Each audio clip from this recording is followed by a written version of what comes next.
이번 시간에는 생성형 AI 어떻게 사용할까? 라는 주제로 AI 시대에 우리가 반드시 고민해야 할 학문적 윤리에 대해 이야기해 보려고 합니다. 챗GPT를 필두로 한 생성형 AI의 등장 시기부터 대학에서는 이 생성형 AI 사용에 대한 논란이 끊이지 않고 있는데요. 이러한 논란들은 결국 하나의 질문으로 귀결됩니다. 바로 챗GPT로 작성한 과제는 표절일까? 라는 질문입니다. 간단해 보이는 이 질문 안에 굉장히 많은 윤리적 이슈들이 담겨 있는데요. 이 질문에 대해 여러분은 어떻게 생각하시나요? 먼저 미국에서 실제로 일어난 사례를 하나 소개해 드리려고 합니다. 미국의 한 대학에 다니는 리 버렐이라는 학생의 이야기인데요. 버렐이 제출한 작문 과제에 대해서 담당 교수가 AI로 작성한 것이다 라고 판단하여 0점 처리를 한 사건입니다. 문제는 버렐 학생은 정말로 이틀에 걸쳐서 직접 글을 작성하고 이 과제를 했다는 거예요. 버렐 학생 입장에서는 굉장히 억울할 거예요. 그래서 이 학생이 뭘 했냐 하면 구글 문서의 편집 이력이랑 과제하면서 했던 메모 이런 기록들을 15페이지 분량의 PDF로 정리해서 다 제출을 했습니다.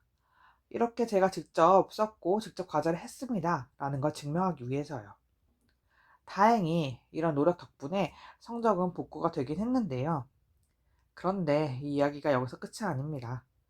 이 학생이 이런 일을 겪고 나서 그 다음 과제를 할 때에는 아예 글쓰기 과정 전체를 93분짜리 영상으로 녹화해서 유튜브에 올렸어요. 저는 AI를 쓰지 않고 직접 과제를 했다는 증거입니다. 라고요. 여러분은 이 사건에 대해서 어떻게 생각하시나요? 학생들이 과제를 하면서 내가 AI를 사용하지 않았다라는 걸 증명하기 위해서 이런 과제 작성 과정을 다 기록하거나 영상으로 찍어야 하는 시대가 되었다라고 볼 수 있는데요. 실제로 미국의 학생들 사이에서는 이 워드 프로세스의 입력 내용 추적 기능을 켜놓거나 혹은 과제 작성 전에 그 과제 작성 전 과정을 영상으로 기록하는 사례가 증가하고 있다고 합니다.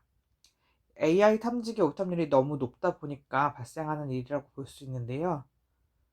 사실 이 챗GPT가 등장했던 초기에는 이 GPT라는 이 도구를 이 생성형 AI를 사용하도록 허용해야 하는가, 금지해야 하는가 이 문제가 굉장히 큰 이슈였어요. 그래서 미국이나 유럽의 많은 대학들에서 실제로 금지하기도 했고요. 각 대학마다 윤리 규정을 만들어서 배포하고 교육하기도 했습니다. 그런데 사실상 지금은 이게 금지가 가능한 상황이 아니죠.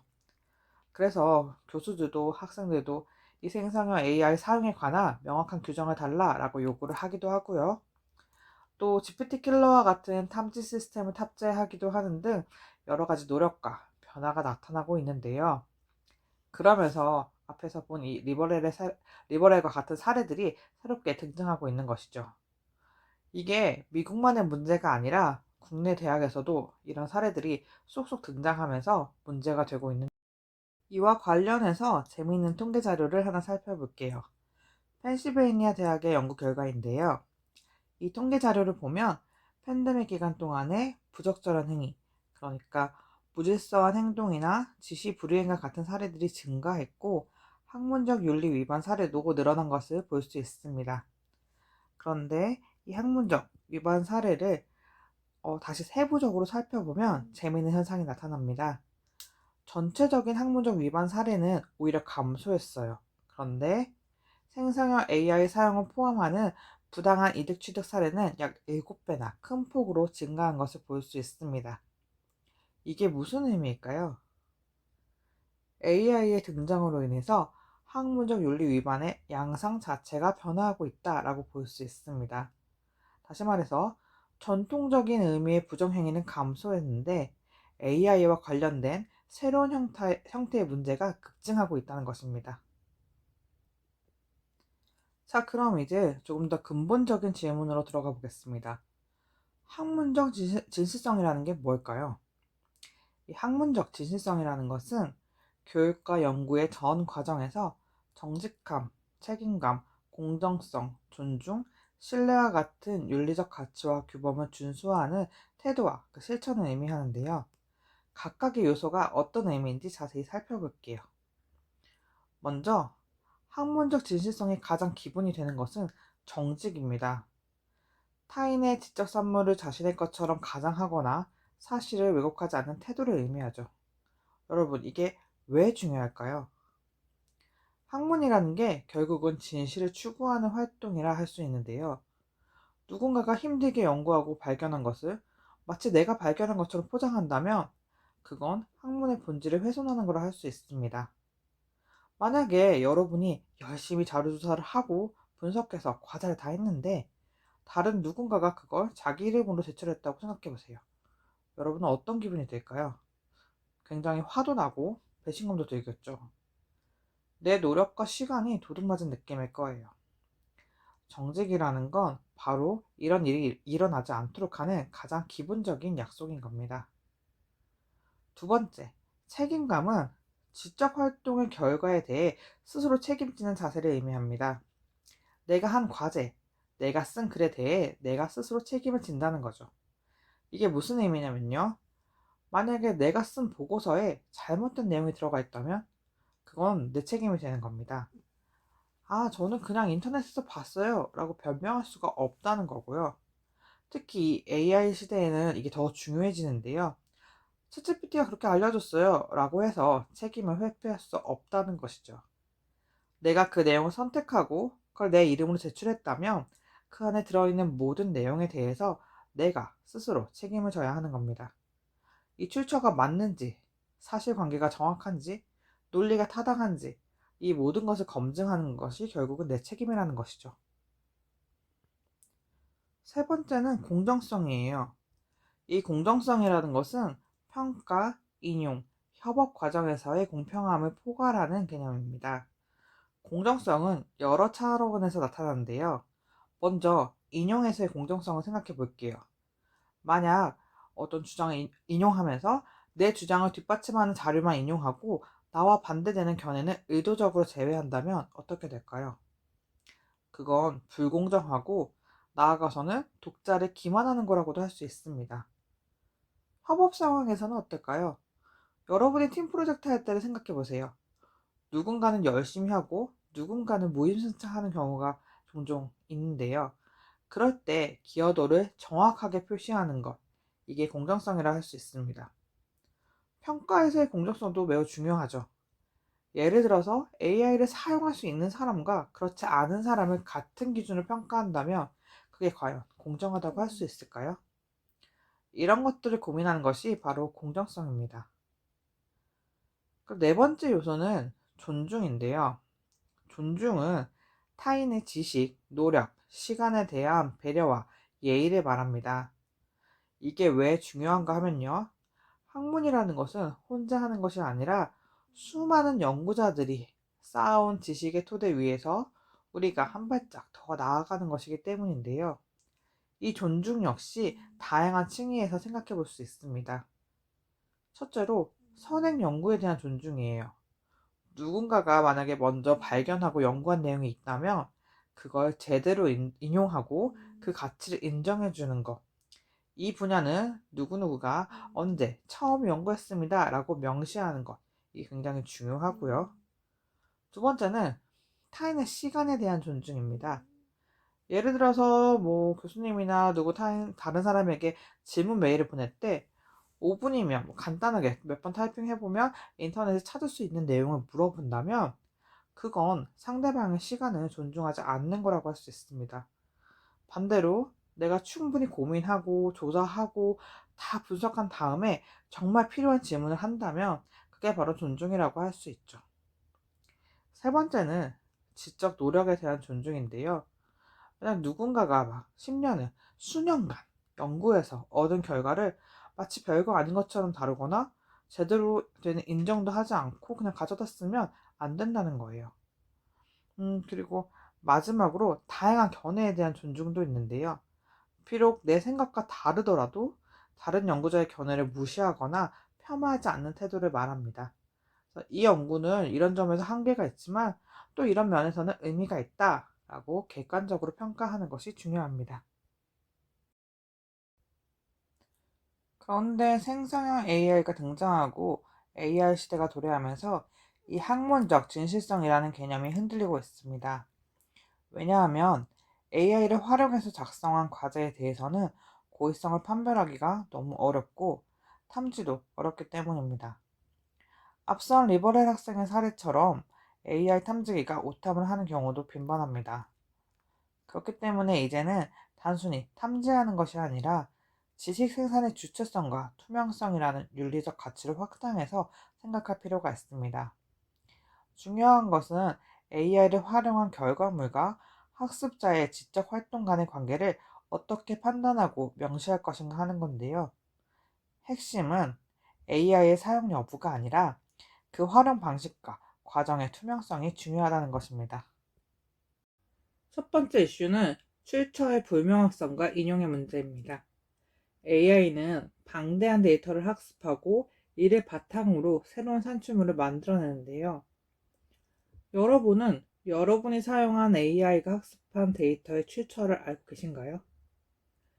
AI가 학습한 데이터의 출처는 비가시적이고 개발사들은 대부분 이를 명시하지 않죠. 이게 문제가 되는 이유는요. AI가 생성한 텍스트에 기존 자료의 표현이 변형되어 포함될 수 있기 때문이에요. 원래 누가 쓴 건지 알 수가 없게 되는 거죠. 더 심각한 건 가짜 출처를 만들어내는 사례도 발생할 수 있다는 건데요.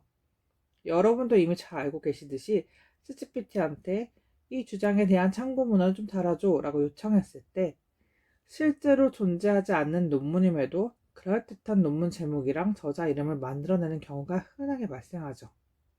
그렇기 때문에 검증을 제대로 하지 않을 경우 문제가 발생할 수 있습니다. AI가 학습한 데이터의 출처나 AI가 결과물을 생성한 과정을 알기 어렵다는 생성형 AI의 특징에서 기인하는 두 번째 이슈는 비의도적 표절의 문제입니다. AI를 사용하는 과정에서 사용자가 전혀 의도하지 않았는데도 표절이 발생할 수 있다는 겁니다. 이게 어떻게 가능할까요? 대규모 언어 모델의 작동 원리를 생각해 보면요. 이 모델들은 기존 데이터의 패턴을 학습해서 그 패턴에 기반하여 문장을 생성해냅니다. 그러다 보니까 의도치 않게 기존 텍스트와 유사한 문장이 나올 수밖에 없는 구조적인 문제를 안고 있죠. 이런 상황에서 우리는 표절을 어떻게 판단해야 할까요? 단순히 텍스트의 유사도만으로 판단하기는 어렵겠죠. 그래서 최근에는 표절 판단의 기준을 확장해야 한다. 사용자의 인식과 책임감까지 포함해야 한다라는 주장까지도 나오고 있습니다.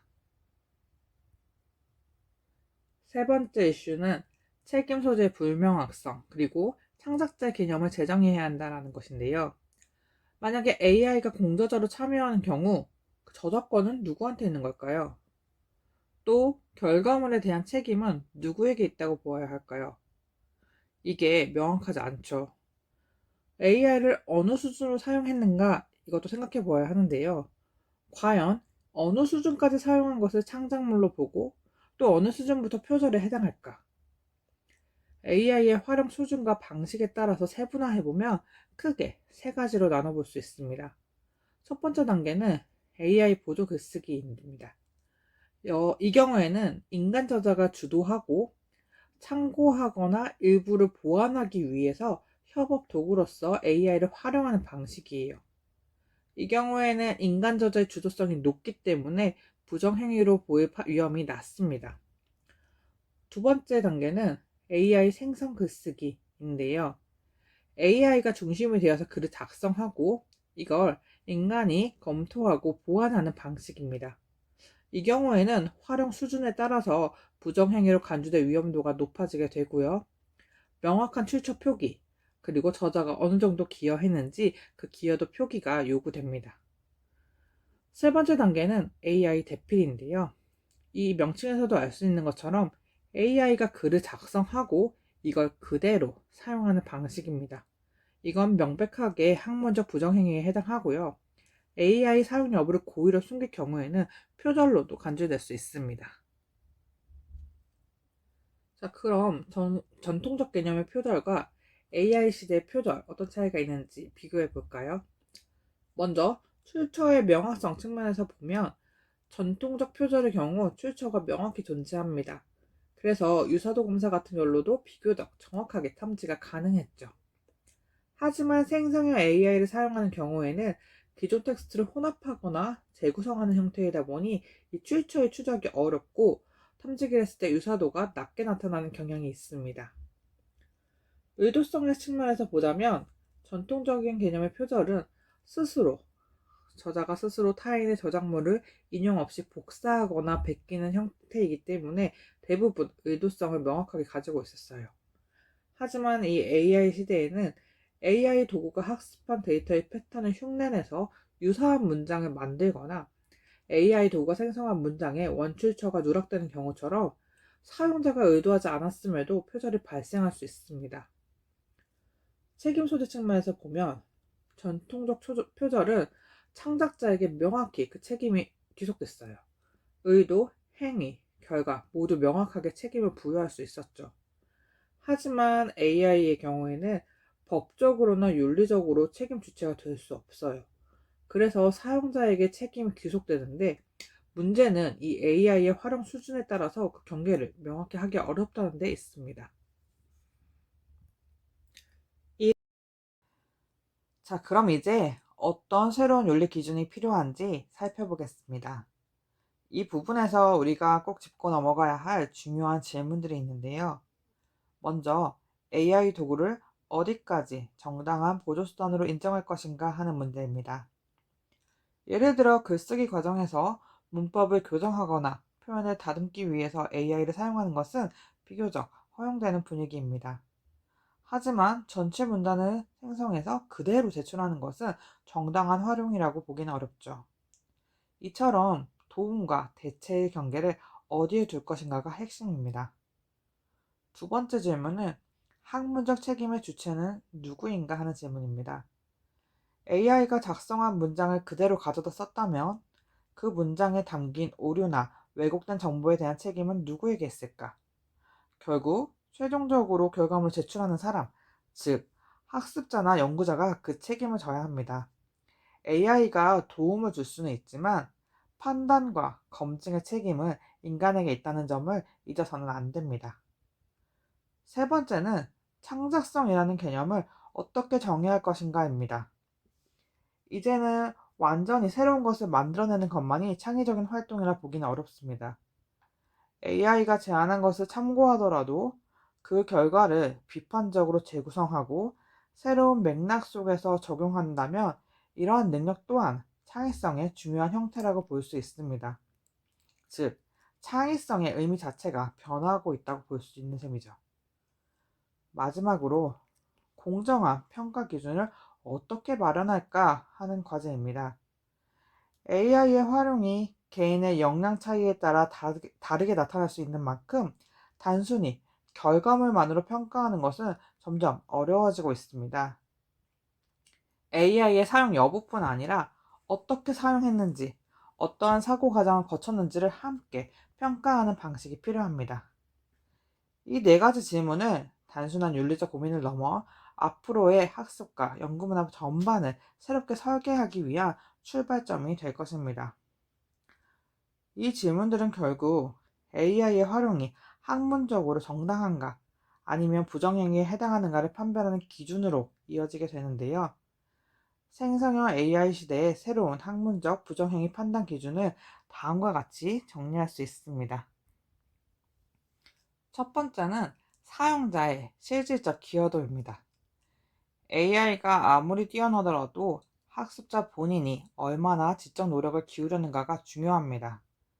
즉, AI가 제시한 결과물을 그대로 받아들이는 것이 아니라 스스로의 사고와 분석을 더해 새로운 의미를 만들어내는지가 핵심이 되는 것이죠. AI의 도움은 도구의 역할을 머물러야 하고 최종적인 내용의 구성과 논리의 전개에는 인간의 기여가 분명하게 드러나야 합니다. 두 번째는 AI 활용의 투명성인데요. AI를 사용했다라면 그 사실을 숨기지 않고 분명하게 명시해야 합니다. 어떤 도구를 사용했는지, 그리고 어떤 단계에서 도움을 받았는지 솔직하게 밝히는 것이 학문적 정직성의 기본입니다. 투명성의 결여는 그 자체로 부정행위로 간주될 수 있기 때문에 더욱 주의가 필요합니다. 셋째는 결과물에 대한 책임의식입니다. AI가 제시한 내용을 그대로 옮겨 적었다고 해서 그 결과의 책임이 사라지는 것은 아닙니다. 오히려 AI가 생성한 내용이 사실과 다르다거나 출처가 불분명하다면 그 오류에 대한 책임은 학습자 본인에게 있습니다. AI는 면책의 근거가 아니라 검증의 대상이라는 점을 명심해야 합니다. 마지막으로 창작 과정에서의 주도성입니다. AI가 주도하고 인간이 따라가는 구조라면 그것은 학문적 창작이라 보기 어렵습니다. 하지만 학습자가 스스로 주제를 설정하고 자료를 탐색하며 AI의 출력 결과를 비판적으로 해석해서 자신의 논리로 재구성했다면 그 과정은 충분히 창의적이고 정당한 활용이라 볼 수 있습니다. 결국 중요한 것은 AI가 아니라 인간이 주도권을 가지고 있었는가? 이 네 가지 윤리 기준을 바탕으로 이제 우리는 AI 시대에 요구되는 새로운 윤리 원칙들을 세울 필요가 있습니다. 단순히 하지 말라라는 금지의 규칙이 아니라 어떻게 하면 AI를 책임감 있게, 투명하게, 그리고 창의적으로 활용할 수 있을지를 제시하는 방향이죠. 그래서 최근에는 다음과 같은 세 가지 핵심 윤리 원칙이 강조되고 있습니다. 첫 번째는 투명성입니다. AI를 사용했다면 그것을 숨기지 않고 명확하게 밝혀야 합니다. 예를 들어, 저는 챗GPT를 아이디어 정리에 활용했습니다. 혹은 초안 작성 단계에서 문체 교정을 받았습니다. 이와 같이 구체적으로 설명해야 합니다. AI의 기여와 본인의 기여를 명확하게 구분하고 활용 수준을 분명하게 밝히는 것이 이 투명성의 핵심입니다. 이것은 단순한 절차가 아니라 지적 정직성의 실천이기도 합니다. 두 번째는 책임성인데요. AI는 판단을 대신해주지 않습니다. 따라서 AI가 제공한 내용의 정확성, 출처, 신뢰도를 최종적으로 검증할 책임은 인간에게 있습니다. AI의 오류나 편향으로 인해 문제가 발생했다면 그 결과에 대해 책임을 질 준비가 되어 있어야 합니다. 즉, AI는 조언자일 수 있어도 책임의 주체는 될 수 없다는 것입니다. 셋째는 창작성입니다. AI가 제시한 내용을 그대로 복제하는 것은 학문적 창작이라 할 수 없습니다. AI의 결과를 비판적으로 분석하고 자신만의 관점과 논리를 덧붙이는 과정이 반드시 필요합니다.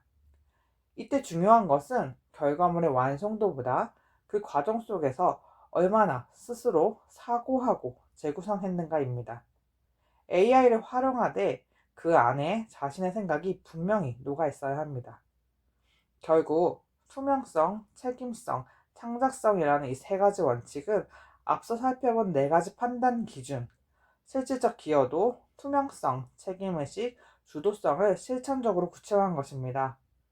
이 세 가지는 AI 시대의 학문적 진실성을 지키기 위한 최소한의 윤리적 토대이자 AI와 함께 학문을 이어가기 위한 새로운 기준이 될 것입니다. 그럼 이런 문제들을 어떻게 해결할 수 있을까요? 이때 필요한 것이 바로 윤리교육입니다. 하버드에서 2023년에 시행한 조사 결과를 보면요. 대학생의 약 40%가 과제 작성 과정에서 AI를 활용하면서도 이걸 부정행위로 인식하지 않는다라고 답했는데요. 무려 40%, 거의 절반에 가까운 학생들이 AI를 쓰는 게 아무 문제가 없다라고 인식하고 있었다는 겁니다. 이런 윤리의식의 부족이 바로 이 윤리교육의 필요성을 더욱 강조하는데요. 윤리교육의 핵심 요소로는 다음과 같은 네 가지를 들 수 있습니다.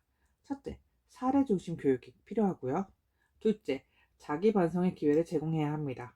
셋째, 학습자가 책임의 주체라는 인식을 강조해야 하고요. 넷째, 협력적 윤리 판단의 훈련이 필요합니다. 자, 그러면 하나씩 자세히 살펴보도록 하겠습니다.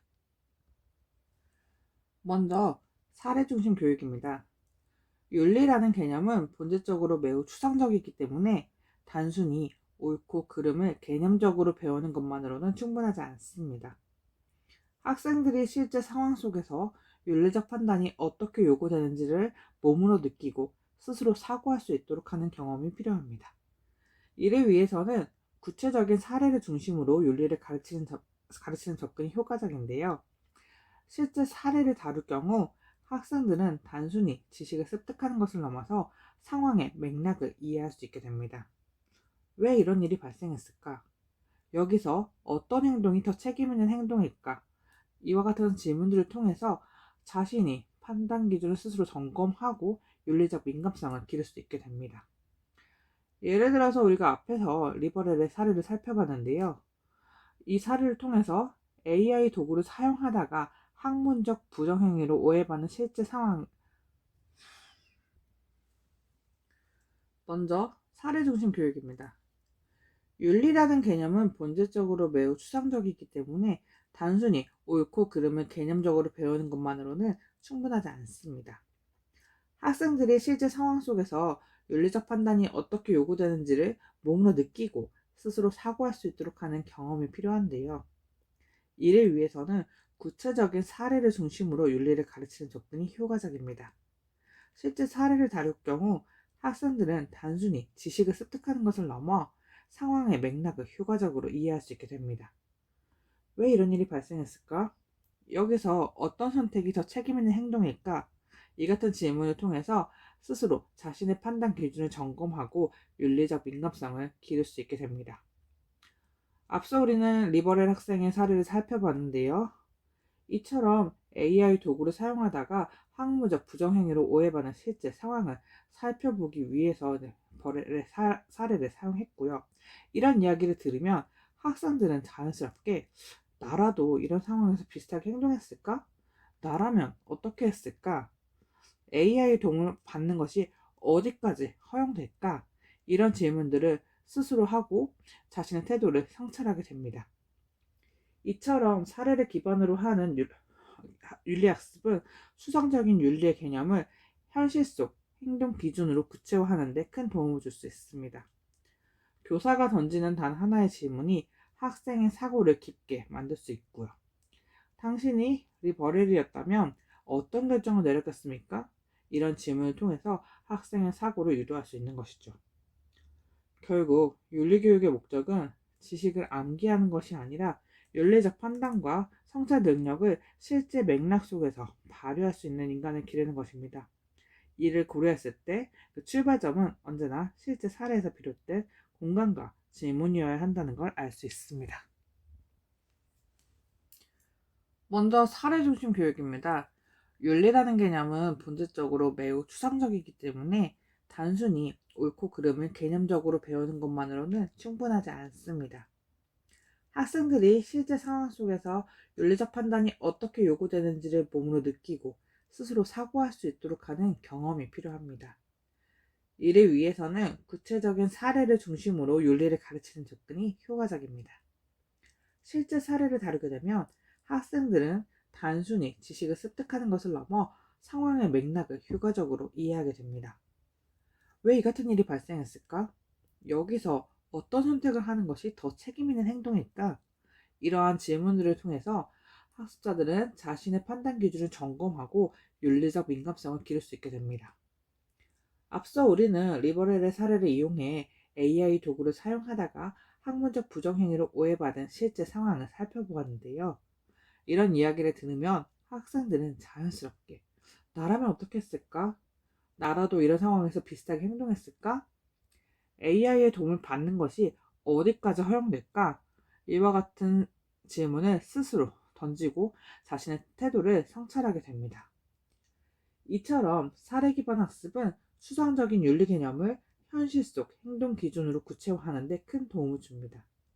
그리고 당신의 리버렐이었다면 어떤 결정을 내렸습니까? 와 같은 질문을 던짐으로써 학생이 더 깊은 사고를 하도록 유도할 수 있습니다. 결국 윤리교육의 목적은 지식을 암기하는 것이 아니라 윤리적 판단력과 성찰 능력을 실제 맥락 속에서 발휘할 수 있는 인간을 기르는 것이라는 점을 고려했을 때 그 출발점은 언제나 실제 사례에서 비롯된 공감과 질문이어야 한다는 것을 알 수 있습니다.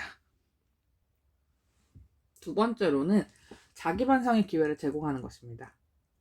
AI를 활용하는 과정에서 학습자가 단순히 기술을 사용하는 사람에 머무르지 않고 스스로의 판단과 행동을 성찰하는 사람으로 성장하도록 돕는 것은 매우 중요합니다.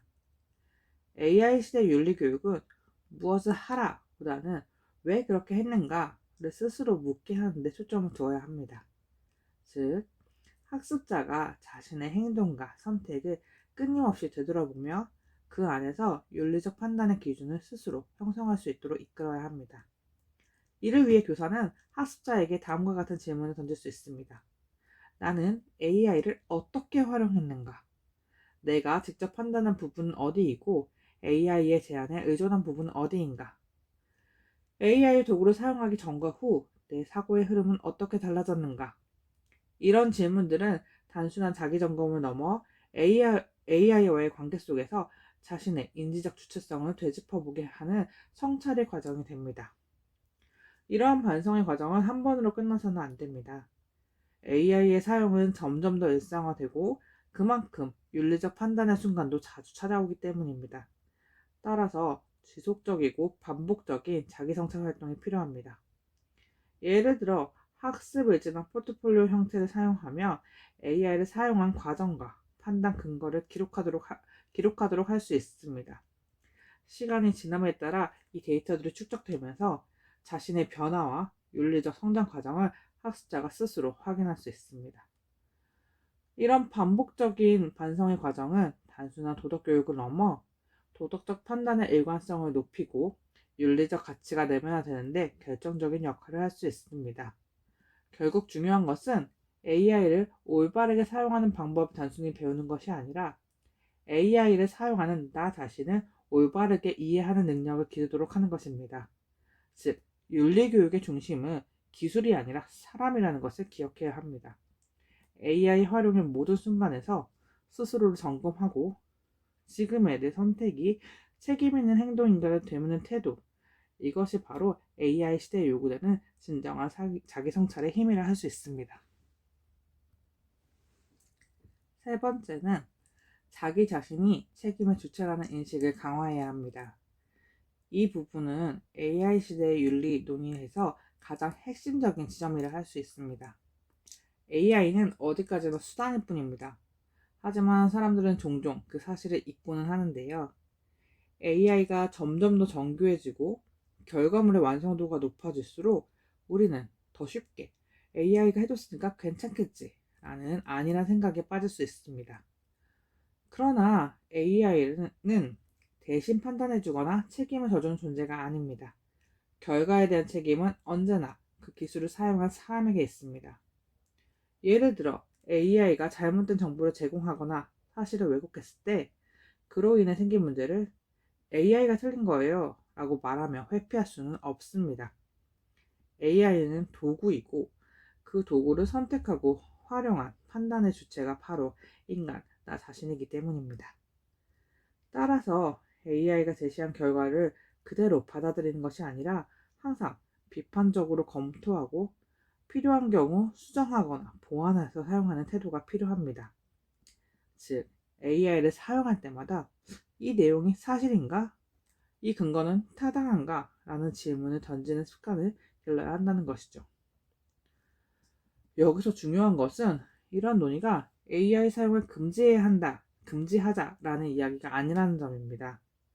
AI의 사용 자체를 막는 것은 현실적으로 불가능하고 교육적으로도 바람직하지 않습니다. AI는 분명히 효율적이고 창의적인 학습 도구가 될 수 있습니다. 문제는 사용하느냐 마느냐가 아니라 어떻게 사용하느냐입니다. 그래서 지금 우리가 추구해야 할 방향은 AI를 사용하지 말아라 이게 아니라 책임감 있게 써라가 되어야 합니다. AI의 도움을 받더라도 그 결과를 검증하고 AI의 한계를 인식하며 스스로의 판단력을 유지하는 태도가 필요합니다. 다시 말해서 기술을 맹신하거나 전적으로 의존하기보다는 AI와 일정한 거리를 유지하며 주도권을 놓치지 않는 태도가 중요합니다. AI의 판단은 언제나 통계적 확률에 기반한 예측일 뿐이며 도덕적 판단이나 윤리적 책임을 대신할 수 없음을 기억해야 합니다. 그 역할은 결국 인간에게 남아있죠. 따라서 AI를 활용하는 과정 전반에서 나는 이 결과에 대해 책임질 준비가 되어 있는가를 끊임없이 자문해야 합니다. 네 번째는 협력적 윤리 판단 훈련입니다. AI 시대의 윤리 문제는 개인의 가치관이나 규칙을 암기하는 것으로 해결되지 않습니다. 같은 상황이라도 보는 관점에 따라 판단이 달라질 수 있고, 따라서 그 차이를 조율하고 합의해가는 과정 자체가 윤리적 학습의 핵심이기 때문입니다. 네 번째는 협력적 윤리 판단 훈련입니다. AI 시대의 윤리 문제는 개인의 가치관이나 규칙을 암기하는 것으로 해결되지 않습니다. AI 시대 윤리라는 것은 매우 다층적이고 복잡한 문제인데요. 같은 상황이라도 보는 관점에 따라 판단이 달라질 수 있고, 그 차이를 조율하고 합의해 나가는 과정 자체가 윤리적 학습의 핵심이기 때문입니다. 따라서 학습자들은 서로의 관점을 공유하고 윤리적 판단을 함께 탐색하는 경험을 하는 것이 중요합니다. 예를 들어, 어디까지의 AI 사용이 정당한가? 이 사례는 표절에 해당한다고 볼 수 있을까? AI가 만든 초안을 수정해 제출했다면 그것은 누구의 창작물인가? 이런 질문들을 바탕으로 소그룹 토론이나 역할 토의 등을 진행할 수 있습니다. 이 과정에서 학생들은 단순히 정답을 찾는 것이 아니라 윤리적 판단이 절대적인 규칙이 아니라 맥락 혹은 이런 사회적 합의에 따라서 달라질 수 있는 것임을 배우게 됩니다. 즉 AI 윤리라는 것이 이 옳고 그름이라는 것이 흑백처럼 나뉘는 것이 아니라 서로 다른 가치와 입장이 충돌하는 가운데에서 균형점을 찾아가는 과정이라는 것을 이해하게 됩니다. 또한 이런 협력적 학습은 타인의 관점을 수용하고 자신의 주장을 조정하며 타협점을 찾는 능력을 길러줍니다. AI 활용과 관련된 문제는 단일한 기준으로 여기까지는 괜찮고 여기부터는 안 된다 라고 명확하게 구분하기 어렵습니다. 예를 들어 아이디어 생성 단계에서 AI를 활용하는 것은 일부 허용될 수 있지만 전체 결과물을 대신 작성하게 하는 것은 부정행위로 강조될 수 있죠. 이처럼 이런 회색지대가 존재하기 때문에 서로의 시각을 비교하고 논리적으로 설득하며 합의점을 찾아가는 과정이 필요합니다. 결국 협력적 윤리 판단 훈련은 단순한 토론 수업이 아니라 학생들이 공동의 윤리 기준을 만들어가는 경험입니다. 이 경험을 통해 학습자들은 윤리가 개인의 내면적 덕목을 넘어 사회적 상호작용 속에서 끊임없이 재구성되는 가치체계라는 점을 자연스럽게 깨달을 수 있게 됩니다. 즉, AI 시대의 윤리 교육은 정답을 가르치는 교육이 아니라 함께 답을 찾아가는 과정이라는 것에 중심을 두어야 합니다. 이런 협력적 탐구의 과정을 통해 학생들은 윤리를 외부의 규제가 아닌 공동체 안에서 함께 만들어가는 살아있는 규범으로 이해할 수 있게 되는 것입니다.